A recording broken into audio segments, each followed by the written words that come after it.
Good afternoon. My name is Tom. I am the manager of a whiskey-centered, asset-based investment firm, and I am also the occasional unwitting host of this silly YouTube channel devoted to rot gut that will ultimately amount to nothing. In this case, however, I am here by choice. I volunteered for this because I wanted a platform to get some things off my chest, to rant about the current management of Heaven Hill Distillery in Kentucky. Now, I have often volunteered my services to the larger whiskey platforms. This would not be my first choice, obviously. I've been looking into trying to hype my stockpiles, but for some reason, larger channels have turned me down so far, and this platform is better than none. The other side of that agreement is I've agreed to review this tasting set of Heaven Hill products, bourbons. For some reason, this box has got Dutch written all over it. I'm not sure what's up with that. And also this recently bought bottle of Evan Williams single barrel. So we have got standard Evan Williams, the Evan Williams single barrel, a bottle of Larceny, which is the wheated bourbon from Heaven Hill, and also a bottle of Elijah Craig small batch. So before I begin on reviewing these, I would like to discuss the problems with Heaven Hill at this moment. Some of you may be aware of the history already. This fall, Heaven Hill went through a strike where the company was negotiating a new contract with its workers and offered them a contract which was a bit ambiguous, but would have offered the workers potentially less pay to take home, and especially have given new workers more unusual working shifts, working hours. So the union, together with the workers, got together and voted to strike. The strike went on for some 8 weeks. The distillery did put up a website and tried to get information out telling their side of the story, but it was obvious to onlookers like myself that the workers and the union had the stronger case to make. This was a company that was presenting a slightly worse contract to its workers in the midst of the largest bourbon boom this country has ever seen. So most viewers were on the workers' side. This went on for, again, 6 weeks until the company finally made a somewhat better offer, which the union and the workers decided to agree to. And this new contract was signed, and production resumed. Now,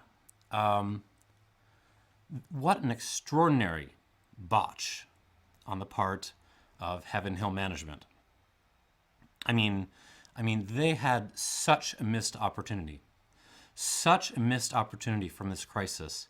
They had the chance to shut down production at Heaven Hill forever, blaming it on this strike, right? I mean, they could have closed the facility, bulldozed it, put up condos in its place, and then they would have been sitting on an incredible gold mine, a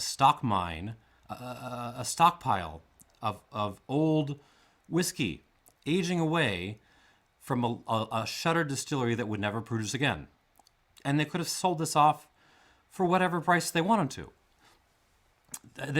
Forget retail, they could have gone directly through the auctions. I mean,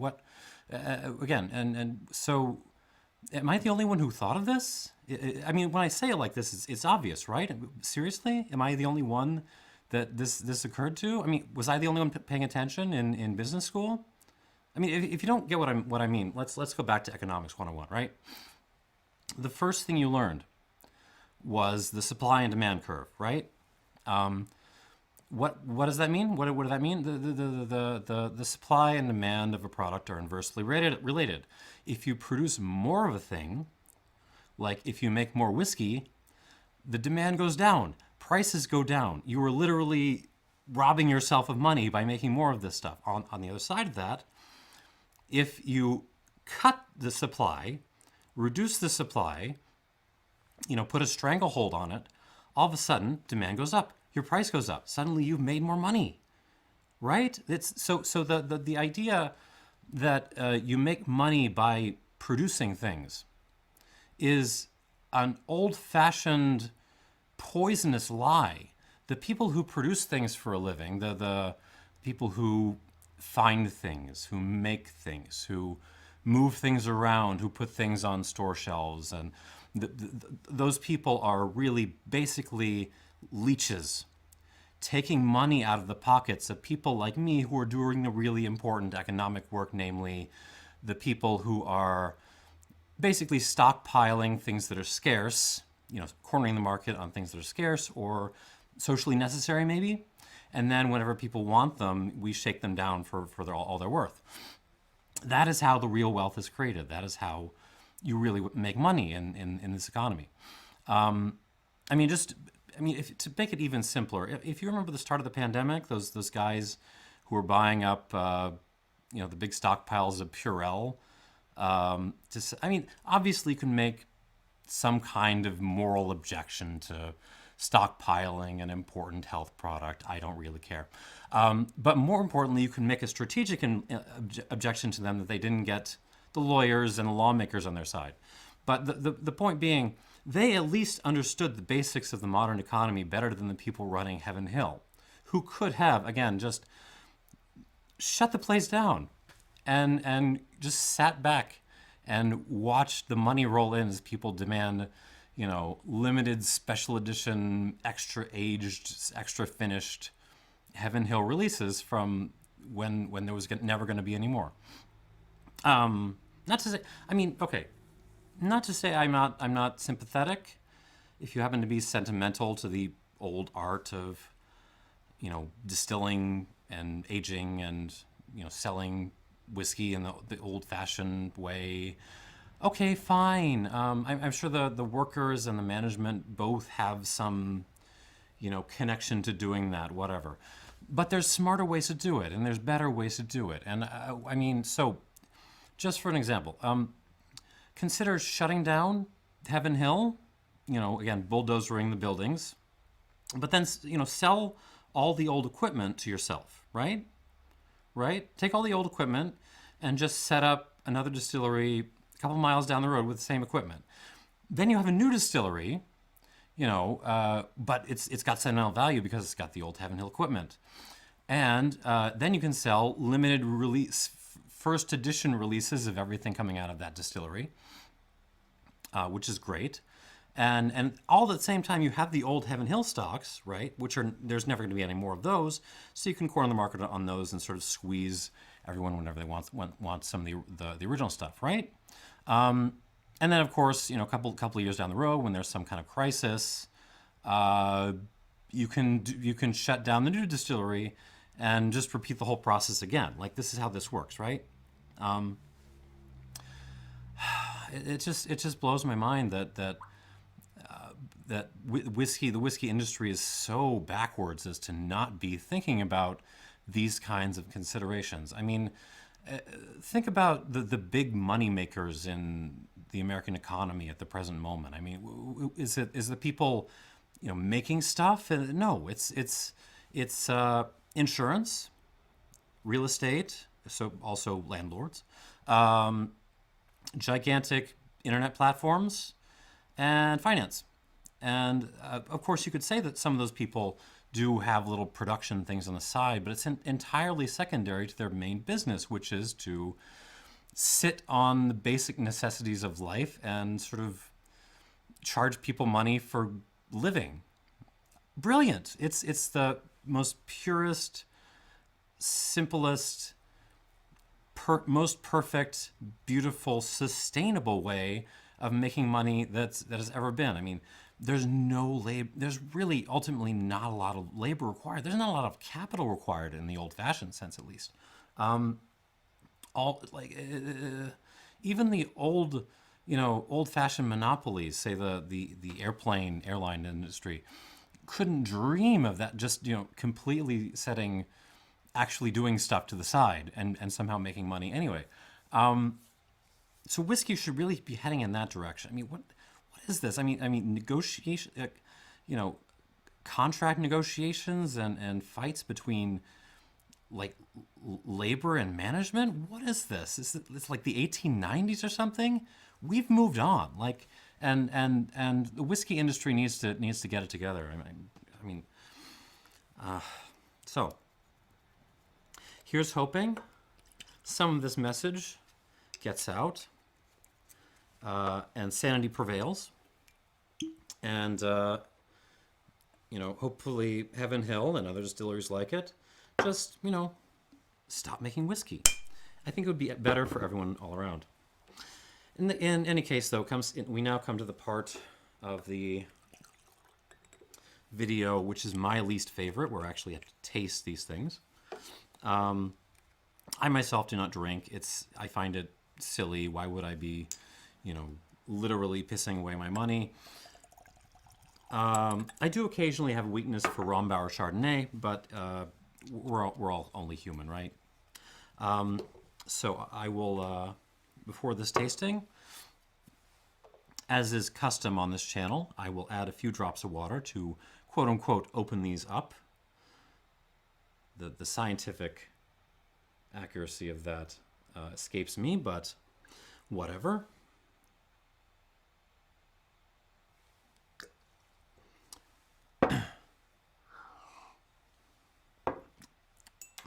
Thank you for sitting through my rant. Let us now taste, describe, and score these whiskeys, beginning with Evan Williams Kentucky Straight Bourbon Whiskey from Heaven's Hill in Bardstown. Bottled, I imagine this sample kit was bottled circa 2020. Bottled at 43% alcohol.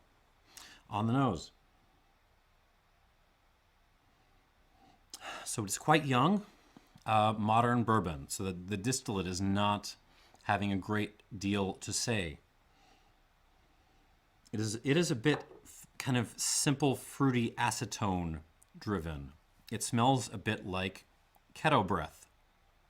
I mean, if you've ever been on a ketogenic diet for about 2 weeks, you begin to sort of recognize this fruity smell that you have.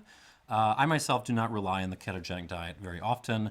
I find it interferes with my CrossFit, but it does have its place, and I find myself smelling like this bourbon a few weeks into it.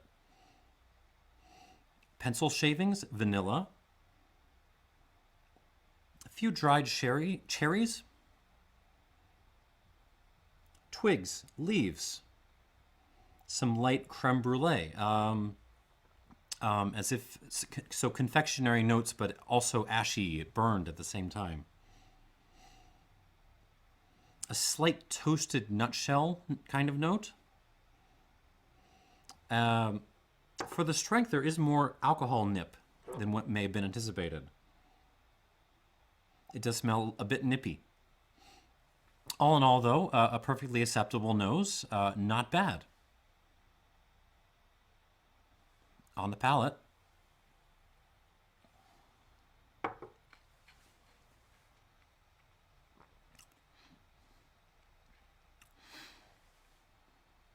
again, a bit flat,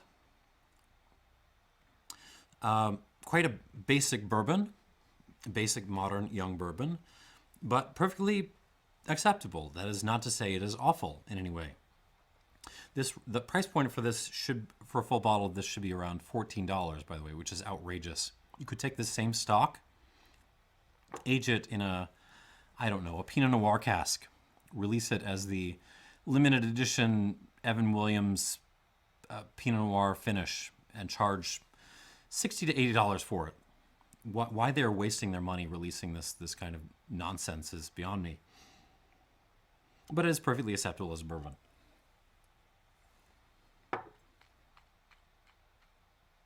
Caramel, or rather really a honey note, a wildflower honey note. The leaves and the twigs, but they're burned this time, so a slight campfire sort of note. Hint of cherry, sawdust.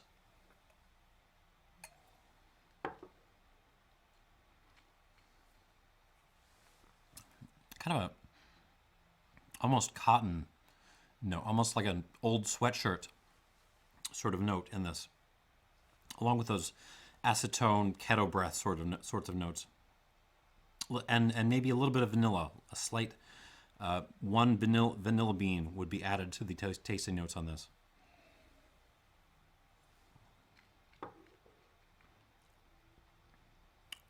It basically follows the nose. I do appreciate the vanilla note as a fan of Rombauer Chardonnay, but it is difficult. So this is perfectly acceptable, inexpensive value bourbon, more than reasonable for the price, about on par with something like Jim Beam White, which is a bit more earthy. This is a bit more fruity.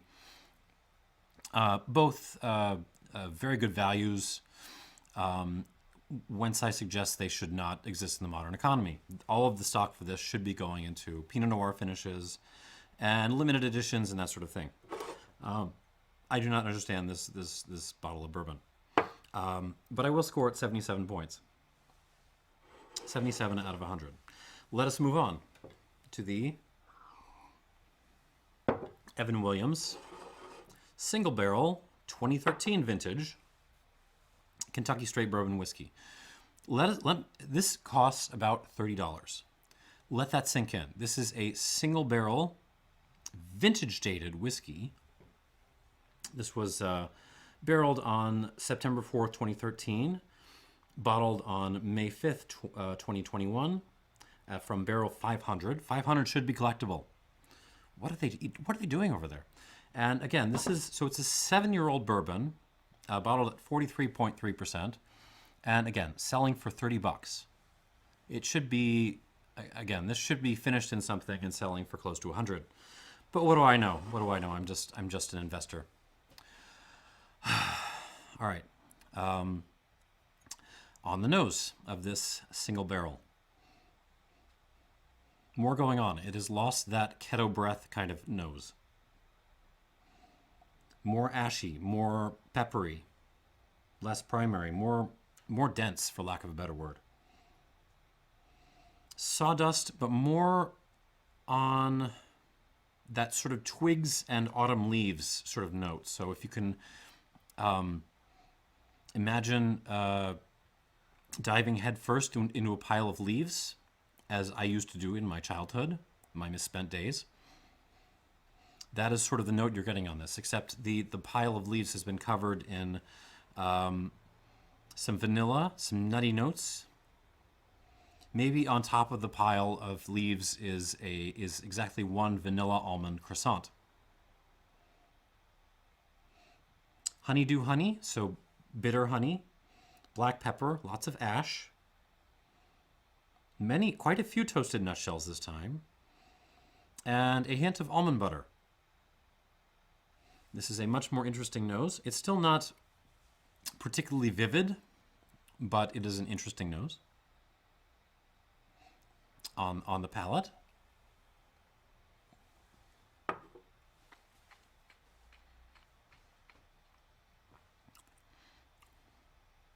Again, much more full, much more mouth-filling than the standard Evan Williams. Ashy, peppery, many autumn leaves. This is following from the nose, basically. Many toasted nutshells.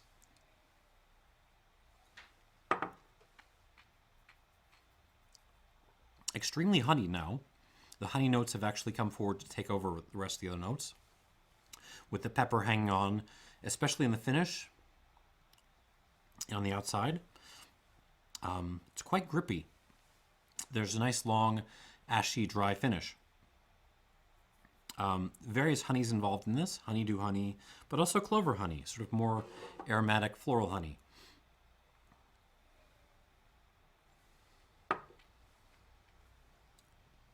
Vanilla, again, which reminds me of Rombauer. But it's more of a cooperage sort of vanilla than sort of vanilla essence or the bean. As if you could bottle the essence of a cooperage. There's a slight wood sour note in this. The wood is present, but it's not just the ashiness and the wood sugar. There's also a bit of kind of woody sourness happening.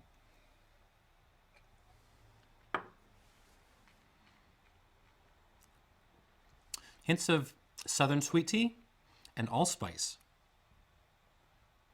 And again, the nice dry finish. Considerably better at twice the price of the first one. Solid bourbon without major problems. Its main problem is that it does not cost more for a single barrel whiskey with a vintage statement. But what do I know? Oh, heaven hell. All right, let's move on to the third bourbon whiskey, the Larceny Small Batch. This is the odd man out, and it is not using the standard Heaven Hill rye-based bourbon profile. This is their wheat-based bourbon profile. It is bottled at 46%, presumably also bottled at around 2020. Larceny Small Batch Kentucky Straight Bourbon Whiskey. It smells like wheat. I'm getting a very distinctive frosted mini wheats nose. A few sprigs of mint mixed in with the frosted mini wheats. Some toasted corn. This is the first time the corn note has been this prominent in this series. Vanilla beans, white pepper. But those acetone notes do come back. So there's a bit of keto breath on this as well. Honey and creme brulee again. Old tea bags. That distinctive burned nutshell note. And quite a lot of cinnamon toast crunch. So it's really a whiskey built for fans of frosted mini wheats and cinnamon toast crunch. Which both of which I enjoy almost as much as Rombauer Chardonnay. On the palate of this Larceny.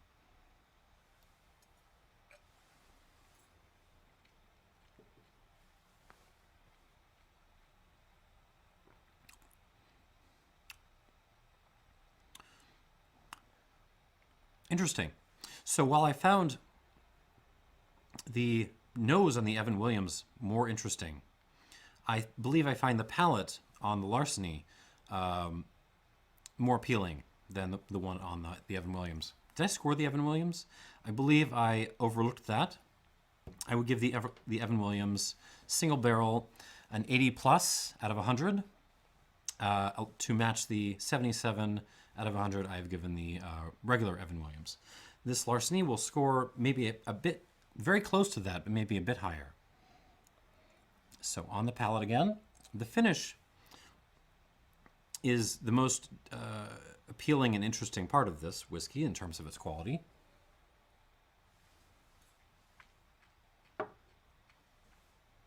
It opens and arrives mainly on wildflower honey, sweet and sour oak, vanilla, and then transitions into this very, very nice, good, long finish on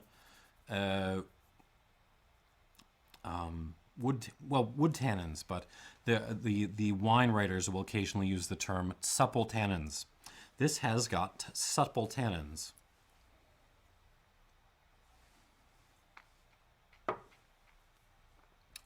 Black tea-like supple wood tannins and wheat ash. So you set your frosted mini wheats on fire and then try to eat them. In my opinion, this is a much better palate than the Evan Williams single barrel. But even though it loses on the nose, I will score a hair bit higher. I would give this 81 points out of 100.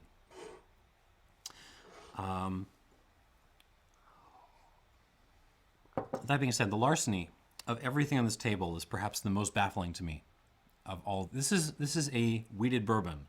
Let me repeat that. This is a wheated bourbon, which is to say it's basically pappy, right?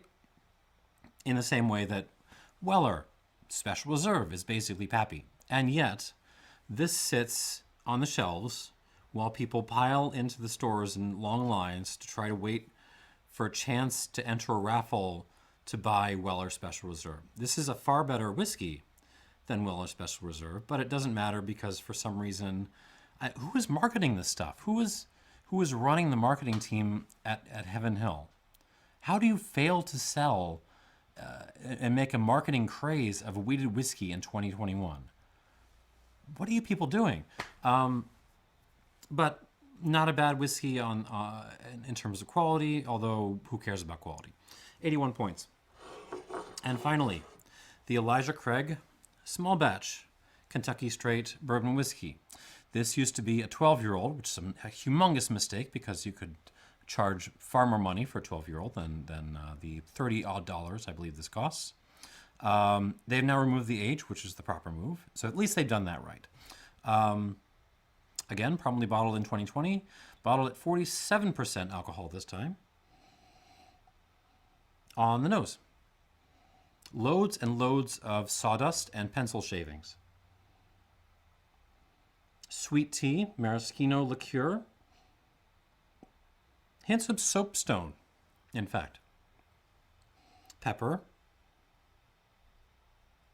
Campfire ash, and a little bit of those pumpkin candies you used to be able to buy for Halloween.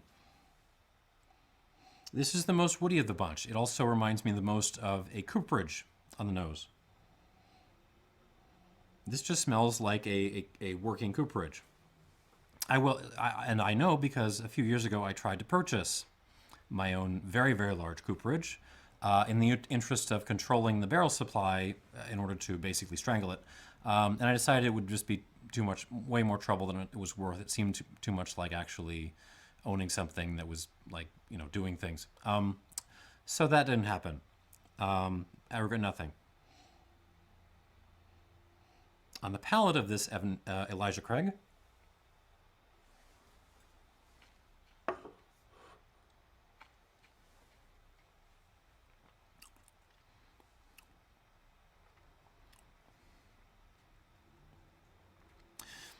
quite good, actually. So burned cream corn. So take some cream corn, put it in a pan, put the heat on high, and just leave it there for about 20 minutes. That's kind of the effect you're getting, just burning ashy cream corn. Burned leaves as well.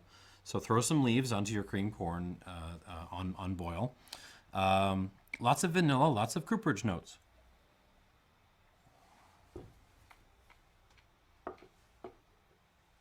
Tree sap, cracked pepper, a very intriguing, slightly cologne-like note. So you poured a bit of post-war cologne into your creamed corn before you tried to burn it. Not a huge amount of depth, but I believe this is at least as good a palate as Larceny, if not a bit better. And the nose is certainly better, although it is the most woody. It is very pleasant and well made. Let me try the Larceny one more time for comparison.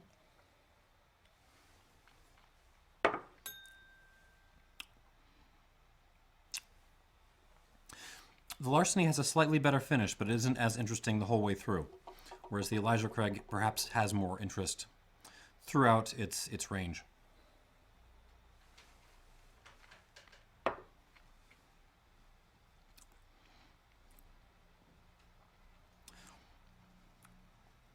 A very well-made bourbon,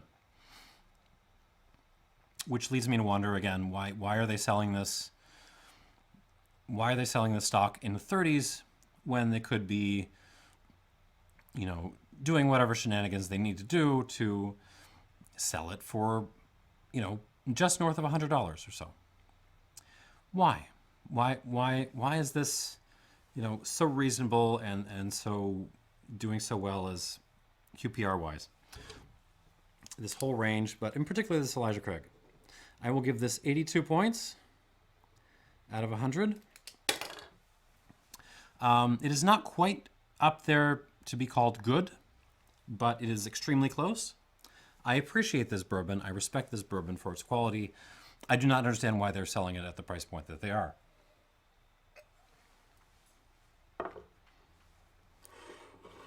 So overall, the standard Evan Williams is a 77. The Evan Williams single barrel is an 80 plus, 81 for the Larceny, and 82 for the Elijah Craig small batch. None of these should be made anymore.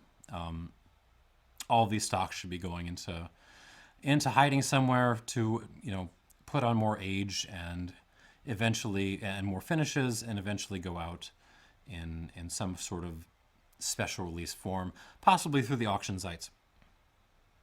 But what do I know?